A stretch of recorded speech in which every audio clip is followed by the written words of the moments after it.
G'day to all my friends and family, and welcome to Jim's 5am Club. I'm just over here at Hawk's Nest. Just took this little ferry across from, where was I? I've forgotten where I was. I just caught the ferry across from Nelson Bay, that's it, Nelson Bay Harbour, and come across here to Hawk's Nest. It was a very overcast, windy and wet morning, and it looks like it's clearing up, thankfully. It was raining all night, it was thundering, it was stormy, it was pretty intense to say the least. But now that I'm over here at Hawk's Nest, haven't been over here for years, what I might do is just grab myself a hot chocolate and maybe something to eat and catch the ferry back and be back by about 11 o'clock. Bit of a breeze blowing here at the moment, so I'll just head up and find a cafe. It's a very, very quiet place, the old Hawk's Nest. So what I want to do today is I want to talk to you about a book summary entitled Big Magic by an author known as Elizabeth Gilbert, who's also an author of another very, very powerful book entitled Eat, Pray, Love. Haven't read that book, but apparently it was a bestseller for a number of reasons. And she kicks off her book with a quote. Let's just go through the quote and see where it leads us. What she mentions in the book of note is that it seems to me that the less I fight my fears, the less my fears fight back. If I can relax, fear relaxes too. So what an awesome point, what an awesome lesson that is. So basically what the author is saying, and I guess a lot of us have these challenges and these problems in our lives as well. What the author is saying is that with all the problems that we have in our lives, with all the fears that we have, the more we fight them, the more we wrestle them, the worse it is, because we give them power, we give them strength, we give them reason to be, and they fight back. Interesting, very, very interesting, very, very profound indeed. And I'm sure that a lot of us are sitting and thinking about this very, very thing. That sometimes when we fight with people, we give them power. What we may want to do is take some advice from this author here and relax. Don't take on, don't wrestle with our challenges too much, because we give them life, we give them an energy, and we give them something we give them purpose, I guess, is what the author is suggesting. So a very, very valuable lesson. So what can we learn? So the first formal point to come out of this book is that we need to learn to coexist with our fears and with our passions. Think about it. Let your fears coexist with your passions, because the author here makes a valid point. We simply can't beat or eliminate our fears. You need to learn to live with them and work around them and with them. The reason why we fear has some validity, has some basis. So you're not just going to rub out your fears. A lot of the fears that we have, we've inherited, we've learned, and we've incorporated them into our lives. They are part of our identity. So what the author is saying here is that don't be foolish to think that you can rub out, you can eliminate, you can forget fears. But what we need to do is to understand them, appreciate them, acknowledge them, live and work with them, and get comfortable with them, I guess, is the important thing to understand. If you're a fearful person, get comfortable with your fear. Know that you have fears.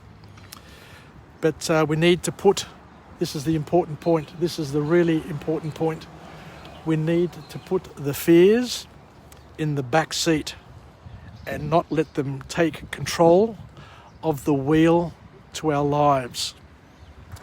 Now that is powerful. That is really, really powerful. Live with our fears, but put them in the back seat, and don't let them be the back seat driver, and don't let them take control of the wheel. It's up to us to write the next page to our life story, and not to delegate and make that story available to others to write for us. I might just walk down here, see where it's, and continue the book summary. So the author talks about the importance of learning how to give yourself permission to create, even if you start at zero. So give yourself permission. Just give yourself and allow yourself to do it anyway. It doesn't need to be great, but it needs to be. So what we need to do is we need to do things. We need to get things done, and not to worry about things being perfect. I think what this author is trying to suggest. And I love this. The next point where the author says, you must announce to the world that you are here to chase your dreams and not to hold back and to seek permission from other people, but to make that bold announcement that you're here to chase your passion regardless of the rejections and the reactions. It's more important to be authentic, and it's much more important being authentic as much as it is to be original. So get going. Don't worry about what other people think. Don't worry about what other people say. You are responsible and accountable for your own dreams, your own life, and your own outcomes. So the author also says that whatever we do, when we're chasing our passions and chasing our dreams, to make sure that we keep our day job, because our day job is the thing that will fuel our love affair with creativity. You can't just give up on everything and expect magic to happen. We need to keep working. We need to keep our jobs. We need to keep our incomes going. And basically, as I said before, we need to keep our day job to fuel that creative affair. And to express yourself, as the author says, guilt-free. What we need to do, and this is the beauty, is the author suggests to treat things as an affair. Our hobbies, our loves, our passion. Because if we take it too seriously, if we get too involved with it, and I think there's a dolphin out there. Let me just keep an eye out there. Yeah, there's a couple of dolphins. I don't know if you can see them out in the middle there. They're just, let me just zoom in. Can I zoom? No, I can't. There's a couple of dolphins just out there in the middle of the river. So the author, once again, finishes off by saying that we need to keep these things fresh in our minds, keep them fresh in our lives, and treat them like it's an affair.